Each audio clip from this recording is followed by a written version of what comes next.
Difference in AC DC stepper और servo Motors and drives, इनमें क्या अंतर है तो मैं बता देता हूं। पॉइंट लिया है पहले, AC motor, DC motor, servo motor और स्टेपर।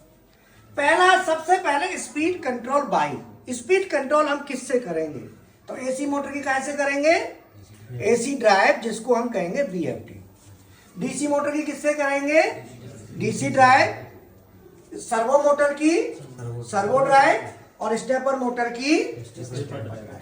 दूसरा है स्पीड कंट्रोल मेथड, जो ज्यादातर यूज होता है तो एसी मोटर का जो होता है वो होता है VYF इक्वल टू कांस्टेंट। अर्थात इसमें मोटर की स्पीड को कम करना है तो हम फ्रीक्वेंसी कम करेंगे, वोल्टेज ऑटोमेटिकली रिड्यूस हो जाएगा, इससे कम स्पीड पर ताकत कम हो जाएगी। इसमें रेजिस्टेंस कंट्रोल मेथड चलता है जिसमें फील्ड या आर्मेचर का रेजिस्टेंस हम कंट्रोल करेंगे।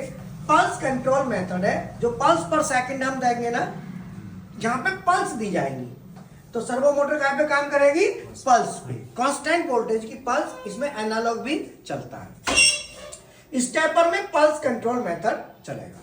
अच्छा, इससे फायदा क्या होगा, इससे टॉर्क में फर्क पड़ेगा। टॉर्क कहते हैं ताकत। तो एसी मोटर की जो ताकत होती है, अगर स्पीड कम है तो ताकत भी कम, और स्पीड ज्यादा है तो ताकत भी ज्यादा। डीसी मोटर की लो स्पीड पे मीडियम ताकत, टॉर्क माने ताकत, और हाई पे हाई मिलती है। अगर मैं सर्वो की बात करूं तो extra high torque at low speed, high torque at high, मतलब कम स्पीड पे और ज्यादा ताकत देगी सर्वो, बताओ। और स्टेपर में high torque from low to high RPM, ठीक है। करंट की बात करूं तो इसमें लो टू हाई करंट होता है स्पीड के हिसाब से, लो में लो, हाई में high. Medium to high current, ये मोटर करंट ज्यादा ही लेगी, और ये करंट मोटर भी करंट ज्यादा लेती है। सर्वो स्टेपर जब चलाते हैं तो हीट होके ही चलती है, ठीक है। और क्लियर। अब इसमें क्वेश्चन जो पूछना है, समझना है, आप पूछो। आपने इंडस्ट्री में मशीन देखी होगी, क्वेश्चन पुट अप करो।